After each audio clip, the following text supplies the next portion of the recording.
Jubilee hills by elections నేపథ్యంలో ప్రచారం అయితే కాంగ్రెస్ పార్టీది హోరా సాగుతుందని చెప్పొచ్చు. దీనికి సంబంధించి ప్రస్తుతం మనతో పాటు ఉన్నారు Congress Jubilee Hills constituency Congress vice president Srisailam Yadav గారు ఉన్నారు. ఒక్కసారి వారి మాటలో తెలుసుకుందాం. అసలు ఆ ప్రచారం ఎలా జరుగుతుంది, ఎలాంటి డెవలప్మెంట్ పనులు కావాలని చెప్పేసి కూడా పూర్తిగా తెలుసుకుందాం. సార్ నమస్తే. సార్ చెప్పండి, అసలు జూబ్లీ హిల్స్ బై ఎలక్షన్స్ అంటేనే అసలు చాలా వరకు హోరీగా సాగుతుంది ప్రచారం అని చెప్పుకోవచ్చు. అసలు జూబ్లీ హిల్స్ కి కావాల్సింది ఏ పార్టీ, ఎవరు కావాలి? అసలు నవీన్ యాదవ్ కావాలా, మాగంటి సునీత కావాలా? జూబ్లీ హిల్స్ ప్రజలకు నవీన్ యాదవ్ అవసరం.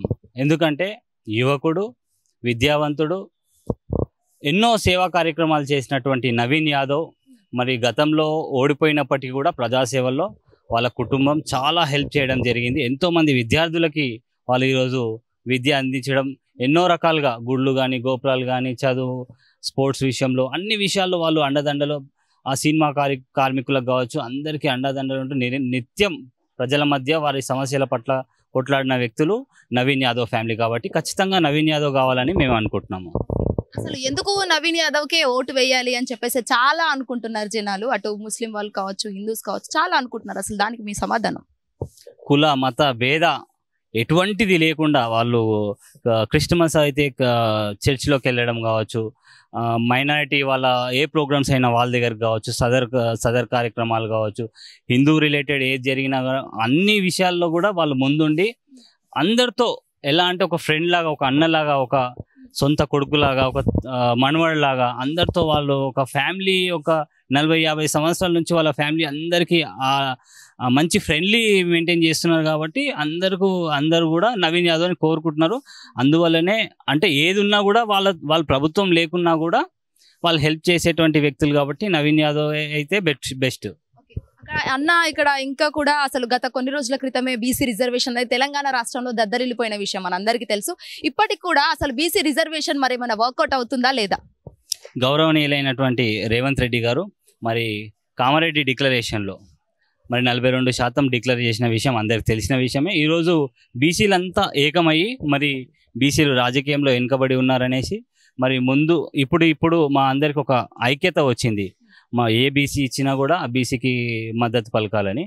సో ఇదే నేపథ్యంలో ఇంత హై పీక్లో వస్తున్నటువంటి బీసీ నినాదాల నేపథ్యంలో మరి జూబ్లీ హిల్స్ నియోజకవర్గం నుంచి నవీన్ యాదవ్కి ఇవ్వడం అనేది చాలా హర్షించదగ్గ విషయం.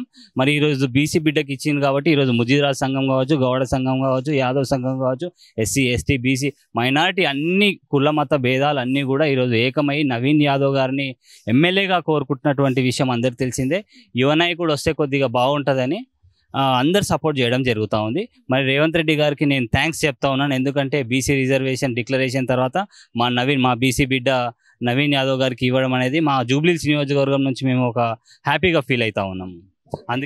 అందుకే నవీన్ యాదవ్ గారికి ఓటేయాలని మేము అందరినీ కూడా కోరుతా ఉన్నాను. ఇక్కడ ఇంకొకటి, అసలు బీఆర్ఎస్ ప్రభుత్వం ఉన్నప్పటికీ కూడా 3 సార్లు మాగంటి గోపీనాథ్ గెలిచినప్పటికీ కూడా జూబ్లీ హిల్స్ ప్రజల గుండెల్లో ఇప్పటికీ ఆయన ఏంటంటే ఏం పని చేయలేదు, ఏం డెవలప్ కాలేదు, అసలు వర్షం పడితే డ్రైనేజీలు పారుతున్నాయని చెప్పేసి అయితే చాలా వరకు ప్రజలు అనేది మేము చూసాము. అసలు ఎందుకంటారు, అసలు ఎందుకు డెవలప్మెంట్ చేయలేదు? మాగంటి గోపీనాథ్ గారు ఫస్ట్ టీడీపీ నుంచి గెలవడం జరిగింది, అలయన్స్లో గెలవడం జరిగింది. దాని తర్వాత మళ్ళీ 2 సార్లు కూడా అవకాశం ఇచ్చిర్రు. ఎందుకు ఇచ్చిరో కూడా నేను చెప్తాను. ఇప్పుడు మధురా నగర్, వెంగళరావు నగర్ కొన్ని కాలనీస్లో దొంగ ఓట్లు ఎక్కువ చేయించడం జరిగింది. ఆయన హాస్టల్స్లో ఉన్న పిల్లల్ని వాళ్ళని వీళ్ళని ప్రతి ఓటుకు 3,000 ఇచ్చి దగ్గరుండి ఎమ్మెల్సీ ఎలక్షన్లో మీరు ఏ యువతనైనా అడగండి, 3,000 ఇచ్చి వాళ్ళకి ట్రాన్స్పోర్ట్ ఇచ్చి ఓట్లు వేయించిన సందర్భం మేము చూసిన విషయం మాకు తెలుసు. గతంలో మా నాన్నలు మా తాతలు చెప్పినప్పటి నుంచి కూడా ఏ రోజు కూడా డబ్బు అనేది ఎలక్షన్లో ఎవరు కూడా డబ్బు పంచలేదు. టీఆర్ఎస్ హయాంలోనే డబ్బులు పంచడం జరిగింది. అంటే అందరినీ బానిసలుగా చేసినటువంటి ప్రభుత్వం ఈ బీఆర్ఎస్ ప్రభుత్వం అని కూడా నేను తెలియజేస్తా ఉన్నాను. కాబట్టి ఈరోజు కూడా వాళ్ళు గెలవాలని కేటీఆర్ గారు 5,000 ఇచ్చే ప్రయత్నం చేస్తూ ఉన్నారు. కాబట్టి నేను ప్రజలందరినీ నేను కోరుతా ఉన్నాను, 5,000 మనకు ముఖ్యం కాదు. చిన్నదేదన్నా అయినా కూడా మనకు వేలల్లో అయితే మన పిల్లల భవిష్యత్తు అన్నీ మనం దృష్టిలో పెట్టుకోవాల్సిన అవసరం ఉంది. ఈరోజు వాళ్ళు 1,000 రూపాయలు ఇచ్చిన కిలో మటన్ తెచ్చుకుంటే అయిపోతుంది. మనకు కావాల్సింది డబ్బు కాదు, మనకు కావాల్సింది అభివృద్ధి. కాబట్టే మళ్ళొకసారి నేను ఆలోచించాలి ప్రజలని నేను కోరుకుంటున్నాను. కాబట్టి మీరు డెవలప్మెంట్ చూడండి. ఈరోజు కృష్ణానగర్ వెళ్తే ఒక్క హాఫ్ అన్ అవర్ వాన పడితే మొత్తం నిండిపోతుంటాయి. ఈరోజు రహమత్ నగర్ కావచ్చు, ఏది కావచ్చు, కంప్లీట్గా డ్రైనేజ్ వ్యవస్థ కావచ్చు, నల్లలు కావచ్చు, రోడ్లు కావచ్చు, అస్తవ్యస్తంగా ఉన్నాయి. కాబట్టి మీ అందరికీ తెలుసు, జూబ్లీస్ నియోజకవర్గంలో లోకల్గా ఫేస్ చేస్తున్నటువంటి సమస్యలు అందరికీ తెలుసు. కాబట్టి ఒకసారి మీరు అందరు దృష్టిలో పెట్టుకొని అందరం ఏకమై నవీన్ యాదవ్ గారిని గెలిపించాలని నేను కోరుతున్నాను. ఇక్కడ ఇంకొకటి కూడా చాలా మంది సినీ ప్రముఖులు కావచ్చు, లేకపోతే చాలా వరకు పెద్ద పెద్ద వాళ్ళు వచ్చి నవీన్ యాదవ్ కి మద్దతు ఇస్తూ ప్రచారం చేస్తున్నారు. అసలు వాళ్ళకి చేయాల్సిన అవసరం ఏముంది? నవీన్ యాదవ్ యొక్క గొప్పతనం ఏంటి? ముఖ్యంగా ఈరోజు సినిమా రంగంలో వాళ్ళ నాన్నకి మంచి సత్సంబంధాలునే. సినిమా రంగంలో అనేక మంది ఎక్కడెక్కడి నుంచో వచ్చి కృష్ణానగర్, ఇందిరానగర్, రహమత్ నగర్, యూసఫ్ కూడా ఈ ప్రాంతంలో, ఫిలిం నగర్ ప్రాంతంలో కొన్ని వేల మంది ఉంటారు. కాబట్టి వాళ్ళు అంటే షూటింగ్స్ ఉన్నప్పుడే వాళ్ళకి వర్క్స్ ఉంటాయి, మిగతా టైంలో వాళ్ళ పరిస్థితి చాలా ఘోరంగా ఉంటాయి. వాళ్ళకు కూడా సినిమాల్లో కొన్ని అవకతవకలు అవి ఇవి కొన్ని ఉంటాయి. వారి కష్టాలు ఎప్పటి నుంచో వీళ్ళ కుటుంబం తీర్చడం జరుగుతుంది. దగ్గరుండి వాళ్ళ సమస్యలుగా పరిష్కరించడం జరిగింది. కాబట్టి ఈరోజు సినీ వాళ్ళకి పెద్ద పెద్ద వాళ్ళకు కూడా వాళ్ళు అండగా ఉండి మరి సినిమా అమ్మని వాళ్ళు కాపాడడం జరిగింది. గతంలో నుంచి కూడా ఆ రిలేషన్స్ వాళ్ళు మెయింటైన్ చేస్తూ ఉన్నారు. సినిమాలో ఏది కూడా జరిగినా కూడా వీళ్ళకి ఇన్ఫర్మేషన్ వస్తుంది. వీళ్ళు ఒక సమస్యని పరిష్కరించారు. కాబట్టి సినిమా వాళ్ళు నవీన్ యాదవ్ గెలిస్తే బాగుంటుందని వాళ్ళు కూడా కోరుకుంటున్నారు. అందుకే వారికి మద్దతుగా సినీ ప్రముఖులందరూ కూడా సపోర్ట్ చేయడం జరుగుతూ ఉంది. సో అన్న, ఇక్కడ కాంగ్రెస్ ప్రభుత్వం వచ్చినప్పటి నుంచి అయితే సే నో టు డ్రగ్స్ అని చెప్పేసి అయితే గత ప్రభుత్వంలో అయితే ఇదేం చేయలేదు, అసలు మేము చూడలేదు. ముఖ్యంగా అసలు సే నో టు డ్రగ్స్ అని చెప్పేసి అయితే రేవంత్ ప్రభుత్వం అయితే తెలియజేసింది. మరి దీనికి సంబంధించి దీనికి నవీన్ యాదవ్ కావచ్చు, లేకపోతే ఇంత నిన్న ప్రమాణ స్వీకారం చేసిన అజరుద్దీన్ కావచ్చు, ఎలా కట్టుబడి ఉంటారు, అసలు ఎలా పాటిస్తారు? గత ప్రభుత్వంలో మాగంటి గోపీనాథ్ గారు జూబ్లీస్ నియోజకవర్గం నుంచి ఎమ్మెల్యే అయిన తర్వాత మరి జూబ్లీస్లో ఎన్నో పబ్స్ ఉన్నాయి, మీ అందరికి తెలుసు. సో ఈ దందా ఏదైతే డ్రగ్స్ సప్లై చేయడం కావచ్చు, కేటీఆర్ మీద కూడా ఆ మధ్య వచ్చిన విషయం అందరికి తెలుసు. డ్రగ్స్ తీసుకుంటాడు అది ఇదని, అది వాస్తవం. ఎందుకంటే అన్నిటికీ సప్లై చేసిన వాడే మాగంటి గోపీనాథ్. ఈరోజు యువతను తప్పుడు దోవ పట్టించి ఎంతోమంది పొట్టన కొట్టినటువంటి మాగంటి గోపీనాథ్కి మరి ఈరోజు మా ముఖ్యమంత్రి గారు మరి ప్రతి పిల్లలు బాగుండాలి, వాళ్ళ కుటుంబాలు బాగుండాలి, ఏ తల్లి కూడా వాళ్ళ కొడుకు కోల్పోవద్దని మా గౌరవనీయులైనటువంటి ముఖ్యమంత్రి గారు సే నో టు డ్రగ్స్ అనేసి మరి వాళ్ళ మీద దాడులు చేయించి ఈరోజు ఎంతోమంది వాటి జోలికి పోకుండా చేస్తున్నటువంటి రేవంత్ రెడ్డి గారికి ప్రత్యేక ధన్యవాదాలు తెలియజేస్తా ఉన్నాను. అయితే అన్న, ఇక్కడ ఇంకొకటి కూడా అసలు దాదాపుగా చాలా వరకు యువత కావచ్చు, చిన్న పిల్లల దగ్గర నుంచి నవీన్ యాదవ్ అనే అంటున్నారు. బట్ బీఆర్ఎస్ వాళ్ళను పింకీస్ అని పిలుస్తున్నారు. అది అర్థం కాని క్వశ్చన్. అది ఎందుకు అలా పిలుస్తున్నారు? చాలా వరకు పింకీస్ అంటే ఇప్పుడు వాళ్ళు చేసిన దాడులు మామూలు దాడులు కాదు. ఇప్పుడు వాళ్ళ పరిస్థితి, ఇప్పుడు కవిత ఎవరండి? చిన్న అపార్ట్మెంట్ తీసుకొని రెంట్ ఉంటుండే, ఈరోజు 100 కోట్లు 150 కోట్లతో ఇల్లు కట్టింది. వాళ్ళకి ఫామ్ హౌస్ ఉన్నాయి, 1000 ఎకరాలు యూఎస్లో కొన్నారు, ఆమె వేరే కంట్రీలో. ఈరోజు వాళ్ళు దుబాయ్కి పోయి వాళ్ళ ఇన్వెస్ట్మెంట్లు పెట్టారు, వాళ్ళకి ఫామ్ హౌస్లు ఎక్కడి. ఈరోజు వాళ్ళ పరిస్థితి ఎలా ఉండే అంటే, ఆ రోజు కవిత పెళ్లి చేయడానికి కూడా వాళ్ళ దగ్గర డబ్బులు లేవు. ఫస్ట్ రథం కూడా నవీన్ యాదవ్ గారే ఇప్పించారు. వాళ్ళకి 5 లక్షల రూపాయలు ఆర్థిక సాయం చేసినటువంటి వ్యక్తులు. ఈరోజు లక్షల కోట్లు, 1000 కోట్లు. ఈరోజు కాళేశ్వరం చూస్తే ఈరోజు 1,00,000 కోట్ల స్కామ్ జరిగింది, గొర్రెల మీద 1000 కోట్ల స్కామ్ జరిగింది.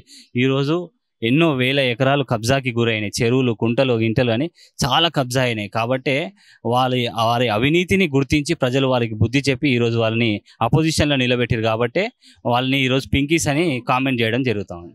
రైట్. సో అయితే దాదాపుగా నవీన్ యాదవ్ పైన కొన్ని ఆరోపణలు వస్తున్నాయి. అంటే తప్పుడు ఆరోపణలు, అటు హిజ్రాల విషయంలో కావచ్చు, లేకపోతే సినీ ప్రముఖుల విషయంలో కూడా చాలా వరకు వస్తున్నాయి. దానికి మీ సమాధానం? ఇది ఎంత దుర్మార్గం అంటే, ఈ social media, Pinky social media ఏదైతే ఉంటుందో వాళ్ళు సపరేట్ టీంని పెట్టి నవీన్ యాదవ్ గారు ఒక ముస్లిం వాడలో పోయి మీరు నమాజ్ కంటే స్నానమే ఎక్కువ చేయాలని, దాని తర్వాత హిజ్రాలు, ఈ వెంకటగిరి ప్రాంతంలో హిజ్రాలు ఉంటారు అనమాట. ఆ హిజ్రాల మీద ఎవరో వెంకట్ అనే వ్యక్తి దాడి చేస్తే ఈయన వెంకట్ యాదవ్ని పెట్టడం కావచ్చు. అదేవిధంగా ఎక్కడనో అల్వాల్లో మరి నవీన్ యాదవ్ ఎవరో హల్చల్ చేస్తే ఆ న్యూస్ని తెచ్చి ఈయన ఫోటో అటాచ్ చేయడం కావచ్చు. మరి సినిమా వాళ్ళని బెదిరించి, ముగ్గురిని బెదిరించి డబ్బులు అడిగిన అంటే ఎవరు ఊరుకుంటారండి? ఎంత పెద్దవాళ్ళనైనా ఈరోజు ఒక 1000 రూపాయలు, ఎవరైనా ఒక 1,00,000 రూపాయలు అడిగితే ఈరోజు ఎంతోమంది ఉన్నారు కంప్లైంట్ చేయడానికి. అంత పెద్దవాళ్ళ అవసరం ఏముంది వీళ్ళని అడగడానికి? మరి ఈ రకంగా చేయడం అనేది చాలా చిల్లర విషయము. ఇటువంటిది చేయడం అనేది నేను నా జీవితంలో నేను చూడలేదు. మరి ఇంత చిల్లరగా వ్యవహరిస్తూ ఉన్నారు. ఇది రాజకీయంలో మంచిది కాదని నేను చెప్తా ఉన్నాను. మరి ఇటువంటిది చేయాలనుకుంటే మరి నవీన్ యాదవ్ ఎంతో చేస్తాడు, కానీ ఆయన సౌమ్యుడు, మంచివాడు, ఇటువంటి జోలికి పోడు ఆయన. కాబట్టి ఏదో వదిలేస్తున్నాడు, కానీ వీళ్ళు చేసుకొని మనకున్న పేరు మనకు ఉంటుందని చేసుకుంటున్నాడు. కాబట్టి ప్రజలు కూడా ఒకసారి బాగా గమనించాలి. వీళ్ళు చేసే తప్పుడు ఆరోపణలని మనం చూడాలి. ఇప్పుడు ఎందుకంటే మీరు రీసెంట్గా చూడొచ్చు, వారి ప్రచార రథం మీద పోయేసి మిమ్మల్ని కొట్టేస్తాము, చంపేస్తాము, తగలబెడతామని క్లియర్ వీడియో ఉంది. ఆ వీడియో మీద ఆయన ఏమన్నాడు, మేమైతే ఎవరి దగ్గర మేము పోలేదు ఈరోజు వరకు జూబ్లీస్లో, మరి మా దగ్గరకు వస్తే మాత్రం మేము తిరగనీయమన్నాడు. అది వాస్తవం. ఈరోజు ఎక్కడి నుంచో వచ్చి ఈ జూబ్లీస్ నియోజకవర్గంలో తిరుగుతూ మరి రౌడీయిజం చేస్తున్నటువంటి మీ మీద మేము ఏమన్నాము, అటువంటివి చేయకండి, మరి మీరు అట్లా చేస్తే మేము తిరగనీయమంటే చంపేస్తారంట, అదంట ఇదంట, మమ్మల్ని బయటికి కూడా పోనీయారంట అని తప్పుడు సమాచారం మళ్ళీ చేస్తూ ఉన్నారు. మరి అదేవిధంగా సోమాజీ కూడా కార్పొరేటర్ ఎవరైతే ఉన్నారో మా పార్టీ వ్యక్తే, మా పార్టీలో మేమే కొట్టినట్టుగా అది తప్పుడు సమాచారం చేయడం, మళ్ళీ ఆయన క్లారిటీ చేయడం, ఇంత దుర్మార్గంగా ఏదన్నా ఉంటుందా అని నేను అడుగుతా ఉన్నా టీఆర్ఎస్ వాళ్ళని. Final question. సో ఇక్కడ దాదాపుగా ఒక వైస్ ప్రెసిడెంట్ గా అసలు జూబ్లీ హిల్స్ నియోజకవర్గంలో ఎలాంటి డెవలప్మెంట్ కావాలి? ఈరోజు మాకు జూబ్లీ హిల్స్ పేరుకే బాగుంది. ఎంతోమంది చాలామంది అపోహ ఏంటంటే పెద్ద పెద్ద కోటీశ్వరులు ఉంటారు ఈ ప్రాంతంలో అని, కానీ 70% కంప్లీట్గా స్లమ్సే ఉంటాయి. ఎక్కడ డెవలప్మెంట్ అక్కడ వ్యవస్థ అట్లనే ఉంది. ఈరోజు షేక్పేట్ కావచ్చు, ఎర్రగడ్డ కావచ్చు, బోరబండ కావచ్చు, రెహమత్ నగర్ కావచ్చు, వెంగళరావు నగర్ సగం పాటు కావచ్చు, సోమాజిగూడలో సగం పాటు కావచ్చు, కంప్లీట్గా 70% ఇంకా డెవలప్మెంట్ చేయాల్సిన అవసరం ఉన్నది. కాబట్టి డెవలప్మెంట్ అనేది ఏది జరగలేదు. జూబ్లీహిల్స్లోనే లేదు, జూబ్లీహిల్స్లోనే లేదు. చాలామందికి ఇది తెలియదు. కాబట్టి మా స్లమ్స్లో ఉన్నటువంటి వాళ్ళందరికీ తెలుసు ఈ గత ప్రభుత్వం ఏం చేయలేదని. మీరు ఎవరు కూడా ఈ వాటర్ బాటిల్స్కి, టిఫిన్ డబ్బాలకి, వాళ్ళు ఇచ్చే గిఫ్ట్లకి దేనికి కూడా ఆశపడకండి. మన పిల్లల భవిష్యత్తు మనకు ముఖ్యము. ఈరోజు మీరు చూస్తున్నట్టయితే మరి ధరణి పేరుతో ఈరోజు సిటీ లోపల 10,000 ఎకరాలు దొబ్బేయడం జరిగింది. మరి అదేవిధంగా సిటీ అవుట్స్కట్స్లో 25,000 ఎకరాలు కనిపించడం లేదు. మరి ఈరోజు దళిత బంధు అనేది ఎవరికి ఇచ్చారు? వాళ్ళ పార్టీ వాళ్ళకి ఇచ్చారు. డబుల్ బెడ్రూమ్లో ఎవరికి ఇచ్చారు? వాళ్ళ పార్టీ వాళ్ళకి ఇచ్చారు. మీరు ఒకసారి ఎంక్వైరీ చేయండి. ఈరోజు ఒక స్కూల్ ఉంది ఎల్లారెడ్డిగూడలో, ఆ స్కూల్ని కూడా కబ్జా చేస్తే నేను వెళితే నా మీద అక్రమ కేసులు పెట్టడానికి చూసిన మాగంటి గోపినాథ్. మరి అదేవిధంగా ఇక్కడ ఎల్లమ్మ టెంపుల్ ఉంది జూబ్లీ ఇది యూసుఫ్గూడ చెక్ పోస్ట్లో, దాన్ని కూడా పడగొట్టడం జరిగింది. అక్కడ నుంచి ఆయన పాపం పండింది, ఆయన కర్మ ఆయన అనుభవించిందని నేను కూడా ఈ సందర్భంగా చెప్తా ఉన్నాను. మరి ఈరోజు గత ప్రభుత్వంలో మరి రైతు బంధు ఇవ్వడం జరిగింది. రైతు బంధు అంటే రైతు ఎవరండి? ఒక 5 ఎకరాలు 10 ఎకరాలు ఉన్నవాడు రైతు. 100 ఎకరాలు 500 ఎకరాలు 1000 ఎకరాలు ఉన్నవాడికి రైతు బంధు తెచ్చి ఈ రాష్ట్ర సంపదని ఎవరికి మీ డబ్బును మీరే మలుపుకున్నారు. దీనివల్ల పేద ప్రజలకు మంచి జరగలేదు, ఉన్నవాడికే మంచిగా జరిగిందని కూడా నేను ఈ సందర్భంగా రైతులకు గుర్తు చేస్తూ ఉన్నాను. ఈరోజు 7 లక్షల కోట్లు అప్పు చేయడం జరిగింది. ఆ 7 లక్షల కోట్లకే ఈరోజు వడ్డీ కడుతున్నాము. మనం తెలంగాణ రాకముందు మన రాష్ట్రం మిగులు బడ్జెట్లో ఉండే. ప్రజలందరూ దీన్ని గమనించాలి. వాళ్ళు చేసినటువంటి 100 కోట్లు 1000 కోట్లు ఈరోజు అటువంటి దొంగలను మనం ఎంకరేజ్ చేయొద్దు. ఈరోజు నవీన్ యాదవ్ గారిని రౌడీ అంటున్నారు. మరి మీ పార్టీలో ఉన్నటువంటి సల్మాన్ ఖాన్ ఎవరని నేను అడుగుతా ఉన్నాను. 25 కేసులు ఉన్నాయి, ఒక ఫోస్కో కేసు కూడా ఉంది. ఫోస్కో కేసు అంటే ఏందండి? ఒక మైనర్ బాలికని, ఇక నేను చెప్పకూడదు నా నోరుతో. అటువంటి కేసులు ఉన్న వాళ్ళని కూడా మీరు ఎంకరేజ్ చేస్తూ మీ పార్టీలో తీసుకోవడం జరిగింది. అది ఎంత దుర్మార్గం! రౌడీలు మీరా మేమా? మీరు ఒకసారి ఆలోచన చేయాలి. జూబ్లీ హిల్స్ ప్రజలు ఒకసారి ఆలోచన చేయాలి అని మరొకసారి ప్రజలకు తెలియజేస్తా ఉన్నాను. అదేవిధంగా గత ప్రభుత్వంలో ఐఏఎస్లు ఐపీఎస్లు, ప్రభుత్వంలో ఉన్న సిఐలు ఎస్ఎల్ కంప్లీట్గా వీళ్ళకే వర్క్ చేశారు. ఒక సిఐని ఎవరు అపాయింట్ చేస్తారు? ఒక డీజీపీ లేకపోతే ఒక హయ్యర్ అఫీషియల్ అపాయింట్ చేయాలి. కానీ ఇక్కడ ఎమ్మెల్యేలు అపాయింట్ చేసి వాళ్ళ స్వార్థానికి ఉపయోగించుకొని ప్రజల్ని నానా అవస్థలు పెట్టి ఇబ్బందులు పెట్టినారు. కాబట్టి ఈరోజు ప్రభుత్వాన్ని ఓడగొట్టడం జరిగింది. చూసారు కదా, జూబ్లీ హిల్స్ బై ఎలక్షన్స్ నేపథ్యంలో అయితే కాంగ్రెస్ పార్టీ నుంచి హోరాహోరీగా ప్రచారం జరుగుతుండానికి ఇదే నిదర్శనం అని చెప్పొచ్చు. ఎందుకంటే జూబ్లీ హిల్స్ కు పేరుకే గొప్ప తప్ప 70% వరకు అక్కడ ఉంది మొత్తం స్లమ్ అండ్ మాస్ ఏరియాస్ అనే మనకి ఇక్కడ చాలా వరకు తెలుస్తున్న పరిస్థితి. And more ever if case Naveen Yadav గెలిస్తే ఇవన్నీ డెవలప్మెంట్ జరుగుతాయి అని చెప్పేసి అయితే చాలా వరకు అటు పార్టీ కార్యకర్తలు కావచ్చు, లేకపోతే మహిళా కాంగ్రెస్ నాయకులు ఎవరైతే ఉంటారో వాళ్ళు కూడా తెలియజేయడం జరిగింది. వీడియో చేస్తున్నారు నరేందర్ తో Shweta hit TV Somajiguda. Hit TV app ఇందులో short news, live news, entertainment shows, movies, digital magazines తో పాటు మీ జిల్లా వార్తలను కూడా ఫ్రీగా చూడొచ్చు. ఇంకెందుకు ఆలస్యం, వెంటనే హిట్ టీవీ యాప్ ని డౌన్లోడ్ చేసుకుని ఫ్రీగా ఎంటర్టైన్మెంట్ పొందండి. Hit TV app. Hit TV app. Please download hit TV app. Hit TV app ని ఫ్రీగా డౌన్లోడ్ చేసుకుని ఎంజాయ్ చేయండి. మీకు నచ్చిన ఎంటర్టైన్మెంట్ కోసం హిట్ టీవీ యాప్ ని ఫ్రీగా డౌన్లోడ్ చేసుకుని ఎంజాయ్ చేయండి. హిట్ టీవీ యాప్ ని డౌన్లోడ్ చేసుకుని ఆస్వాదించండి, ఆశీర్వదించండి. ఇంతమంది సెలబ్రిటీలు హిట్ టీవీ యాప్ ని డౌన్లోడ్ చేసుకోండి అని చెప్తున్నారంటే ఎంత మంచి యాప్ ఆలోచించండి. అమెరికా అమెరికా అమెరికా అమెరికాలో చదవాలనుకునే వాళ్ళకి విశ్వసనీయమైన పేరు మన శౌర్య కన్సల్టెన్సీ. UK లో 1 year masters. UK లో 1 year masters. 2 years work permit up to 5 years visa. Contact Saurya Consultancy. Contact 89851 89851.